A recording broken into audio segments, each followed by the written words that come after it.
Hi, this is Heather K. Margolis with Channel Maven Consulting, here today with Alex Krasny. Thanks for joining us. No problem. We wanted to talk to you about streamlining your communications to partners. It's no shock that when we talk to partners, their biggest complaint is that they are bombarded by information from you, usually by email.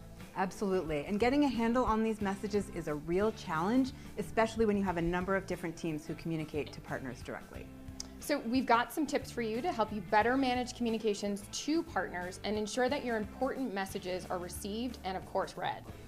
So tip number one is to centralize. If your account managers, communications teams, and programs teams all communicate with partners, designate which ones should send which messages and when, so you're not bombarding partners with a ton of email. Email is still the top way to communicate with partners, but they may not want 200 messages a week. No, not so much. No, not really.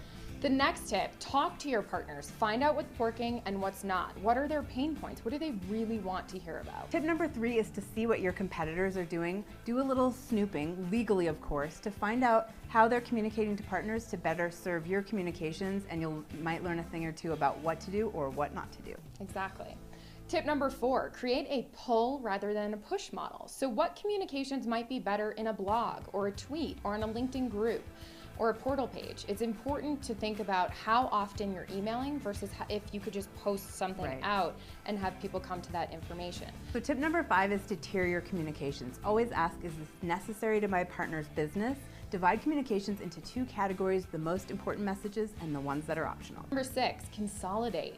Is this something that could wait for a newsletter, and maybe you could put a bunch of information in one communication? By sending one email with multiple highlights, you get a better chance of the partner actually opening it and reading that email. And wouldn't that be nice?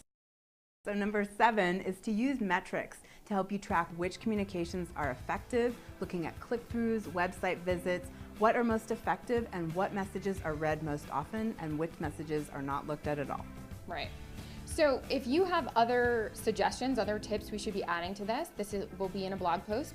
Please add that, or send us an email, info@channelmavenconsulting.com. We're here to help.